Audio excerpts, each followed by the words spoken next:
अरे क्या करते हो, माता जी कभी भी मांस नहीं मांगती, क्यों आप नहीं समझते हो? मुझे किसी ने कहा कि हमारे समाज में माता जी आती है और माता जी हमें कहती है कि आपको हमें मांस खिलाना है, आपको हमारे लिए 3 बकरों का मांस खिलाना है, उसको 1 हफ्ते तक आपको पालना है, पोसना है, उसको चारा खिलाना है और बाद में 10वें दिन आपको उसे काटना है। मेरे लिए, मैं भूखी हूं, मुझे खाना दो, मुझे मांस दो, मुझे बकरा दो। यह माता जी कहती है, ऐसा समाज में सुनने को आता है।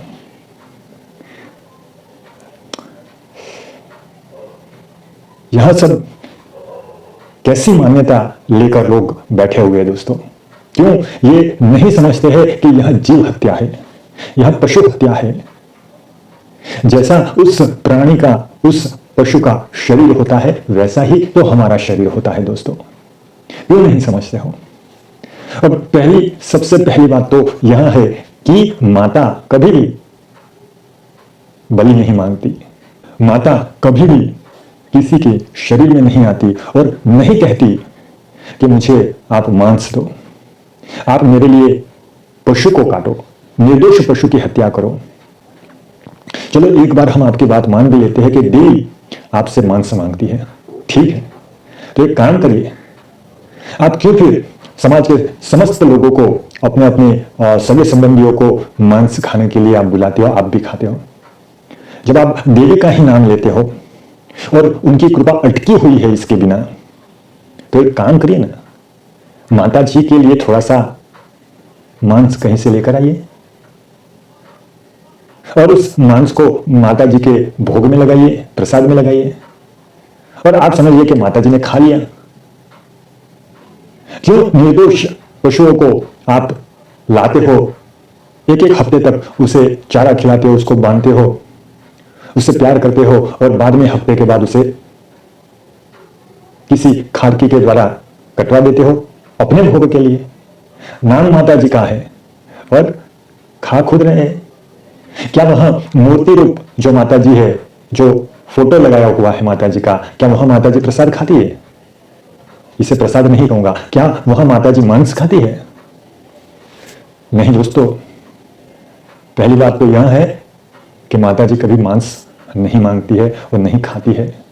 वह मां है और माता के लिए मनुष्य क्या, पशु क्या, पक्षी क्या, सभी उनके पुत्र हैं, सभी उनकी संतानें हैं। तो कैसे फिर एक माता अपनी संतान की बलि चाहेगी? नहीं चाहेगी। दोस्तों, माता बलि नहीं चाहती है। बलि कौन चाहता है? समझ लीजिएगा, जो पूरे जीवन भोग विलास करता है, मांस खाता है, मद्यपान करता है, जिसकी वृत्ति खराब है और जो मरने के बाद अधम गति को प्राप्त हुआ है, प्रेत योनि को प्राप्त हुआ है, जिसको अभी शरीर नहीं मिला है, वहां बिना शरीर वाला प्रेत घूमता रहता है या घूमती रहती है। और जब वह आपके संपर्क में आती है तो सूक्ष्म रूप में, सूक्ष्म जगत में वह आपको यह संदेश देती है और आपको यह जताने का प्रयास करती है कि मेरी आकांक्षा आपसे है, मेरी मांग है। यदि वह मांग आपने पूरी नहीं की तो मैं आपके कुटुंब में संकट पैदा कर सकता हूं या कर सकती हूं। यह सूक्ष्म लोक में अर्थात ब्रह्म लोक के अंदर स्वप्न में आकर आपको भयभीत करती है। वह देवी नहीं होती, वह प्रेत होती है। हमेशा प्रेत हमें भयभीत करते हैं और हम उसके भय के कारण यहां कदम उठाते हैं। परंतु प्रेत, आप समझ लो, प्रेत किसे भयभीत करती है? प्रेत हमेशा उसी व्यक्तियों को परेशान करती है और भयभीत करती है जो गलत कार्य करता है, जो गलत विचारधारा रखता है, जो दूसरे का अहित करता है, दूसरों का अहित सोचता है, जिसके मन में अशुद्ध विचार आने लगते हैं, जो शास्त्र विहित कर्म नहीं करता है, शास्त्र विरुद्ध कर्म करता है, जो असत्य संभाषण करता है, जो क्रूर है, जो मांस मदिरा का सेवन करता है, ऐसे व्यक्तियों को ही प्रेत पकड़ती है और उससे अपनी इच्छा के हिसाब से अपनी जिद पूरी करती है। इतना ध्यान रखिए, वह माता नहीं होती। वह कहेगी, क्योंकि प्रेत यदि आपके स्वप्न में आएगी या आपको छेड़ेगी तो वह कहेगी, जानबूझकर वह कहेगी कि मैं देवी हूं, मेरे लिए आपको यह करना है, मेरे लिए आपको बलि चढ़ानी है। निर्दोष पशुओं की हत्या आपसे वह करवाएगी। इसलिए दोस्तों, एक बात आप गांठ बांध लो, देवी, अरे आप देवी किसी के शरीर में आ कैसे सकती है? देवी आपको कैसे कह सकती है? देवी आपके शरीर में आने के लिए क्या आपके शरीर में उतना सामर्थ्य है कि आप देवी की उस शक्ति को धारण कर पाओगे? नहीं है। देवी अर्थात साक्षात शक्ति है, पार्वती का रूप है, सती का रूप है, और उस शक्ति को आप अपने शरीर पर धारण कैसे कर सकते हो? और कैसे आप एक देवी के नाम से इस संसार में, इस समाज में एक अंधश्रद्धा और गलत रीति रिवाजों को बढ़ावा दे सकते हो? आज इतने आधुनिक युग में, आधुनिक विचारधारा के अंतर्गत आने के बाद भी आप ऐसा कदम उठाओगे? क्या आपको ऐसा लगता है कि यह कार्य करने से हमारे सारे कार्य सिद्ध हो जाएंगे, हमारे कुटुंब में सब काम अच्छे हो जाएंगे, सुखी हो जाएंगे, हम आनंद पूर्वक रहेंगे, हमारी सारी विपत्तियां, सारी परेशानियां, सारी प्रतिकूलताएं नष्ट हो जाएगी, खत्म हो जाएगी, सुखपूर्वक जिएंगे?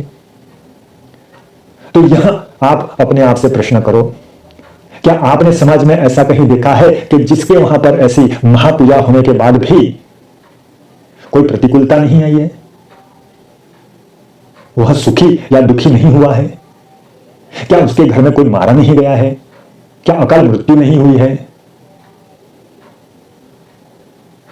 क्या कोई अपंग नहीं हुआ है? क्या हृदय घात से कोई मारा नहीं गया है?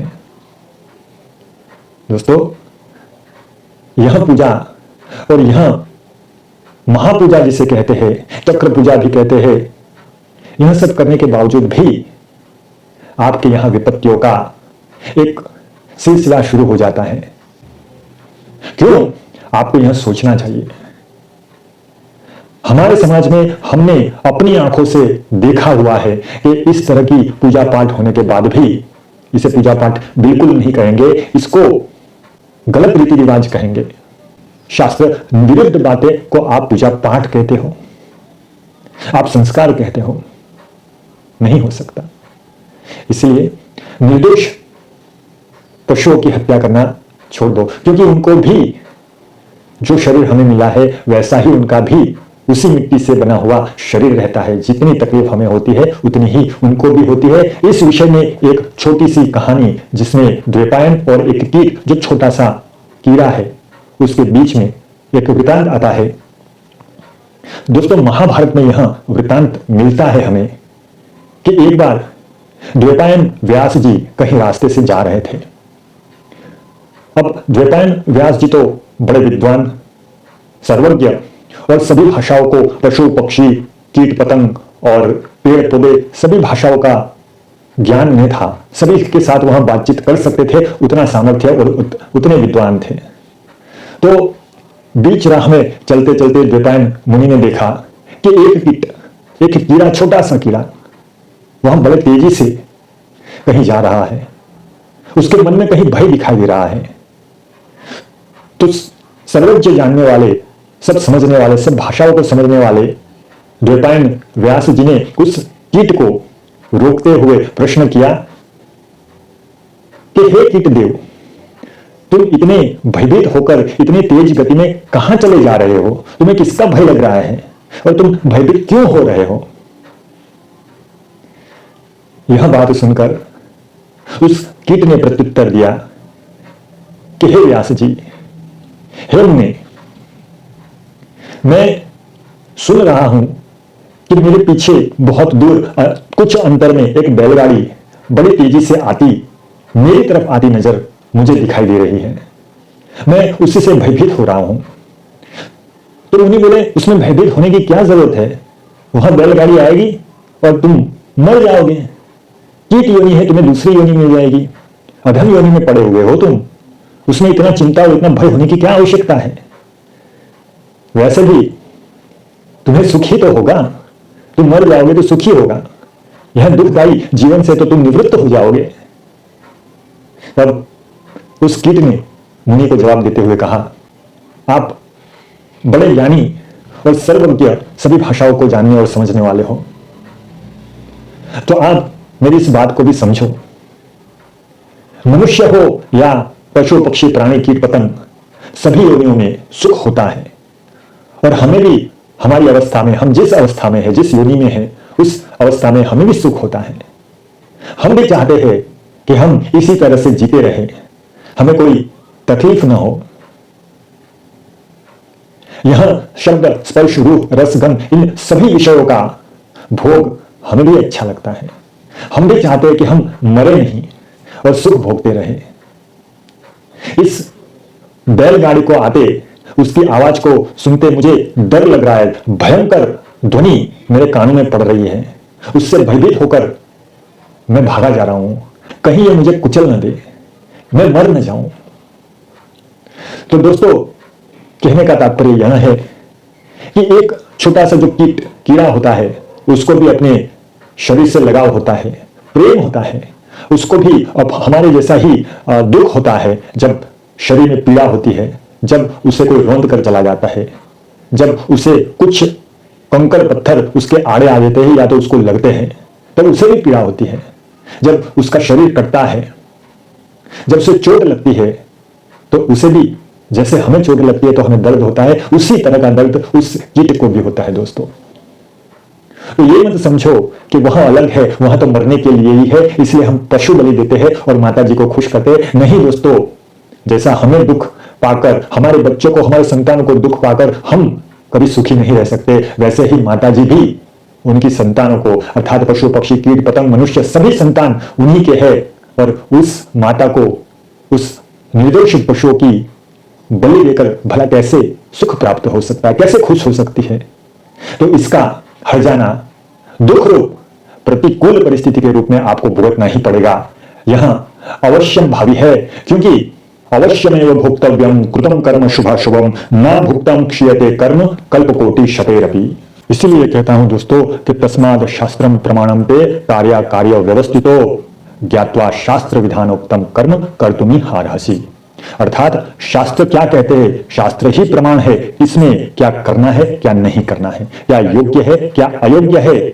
इसको यदि आपको जानना हो, समझना हो, तो शास्त्र ही प्रमाण है। अर्थात शास्त्र विहित कर्म करना चाहिए। शास्त्र निषिद्ध कोई भी कर्म आपके लिए पीड़ा देने वाला और दुखदायी हो सकता है। यदि आपको इस भाव में, इस योनि में, इस जन्म को सुधारना है और अगले कई जन्म को भी सुधारना है, तो आपको मनुष्य जन्म मिला है। आपको समस्त संसार की एक सुंदर रचना, जिसे मनुष्य योनि कही गई है, वह सुंदर रचना में आपको ढाला गया है। वह शरीर आपको मिला है, विवेक बुद्धि आपको मिली हुई है। तो इस विवेक बुद्धि का आप सदुपयोग करके अपने इस जन्म को और अगले कई जन्मों को सुधार सकते हैं और सुख शांति से आप रह सकते हो। बिना दुख के, बिना प्रतिकूल अवस्था के आप अपने संसार में बड़े ही आनंद से, परमानंद से रह सकते हो। इसलिए यह सारी बातें जो कुरिवाज है, रूढ़ी रिवाज है, यह सब छोड़ो, अंधश्रद्धा छोड़ो। अंधश्रद्धा को पहचानो, क्या करना क्या नहीं करना, अंधश्रद्धा कहां पर आती है, कैसे समझे, कैसे पहचाने, उसके लिए शास्त्रों का पठन करो। तो दोस्तों, अंत में तो मैं सिर्फ यही कहना चाहूंगा कि यहां जब मैं देखता हूं कि 3-3 बकरों को आपने एक एक हफ्ते तक बांधा है, उसके साथ लाड़ किया है, उसको खाना खिलाया है, उसकी देखभाल की है, और एक हफ्ते तक उसको इतना प्रेम करने के बाद, उसका इतना ख्याल रखने के बाद आप उसको एक ही झटके में काट देते हो अपने जीव के स्वाद के लिए, माता जी के बहाने। दोस्तों, आपसे मेरा यह अनुरोध है, यदि आपको माता जी को बलि चढ़ानी है तो आप यह बात ध्यान में रखें, 9 दुर्गा में से एक माता जी का नाम है कुष्मांडा। चौथे दिन जिसकी पूजा की जाती है वह कुष्मांडा, और उस कुष्मांडा माता जी को कुम्हड़ अर्थात जो कद्दू होता है वह बहुत प्रिय है। तो आप एक कद्दू लाकर उसकी पूजा करके आप उसकी बलि दे सकते हो और वहीं आप खा सकते हो, और सबको प्रसाद रूप में भी बांट सकते हो, और माता जी को भी भोग लगा सकते हो, क्योंकि माता जी कुष्मांडा माता को यह बहुत प्रिय है। तो कृपया करके यदि आपको बलि ही चढ़ानी है तो किसी निर्दोष पशु की बलि मत चढ़ाइएगा, यह मेरा आपसे अनुरोध है। नमस्कार, जय माता दी।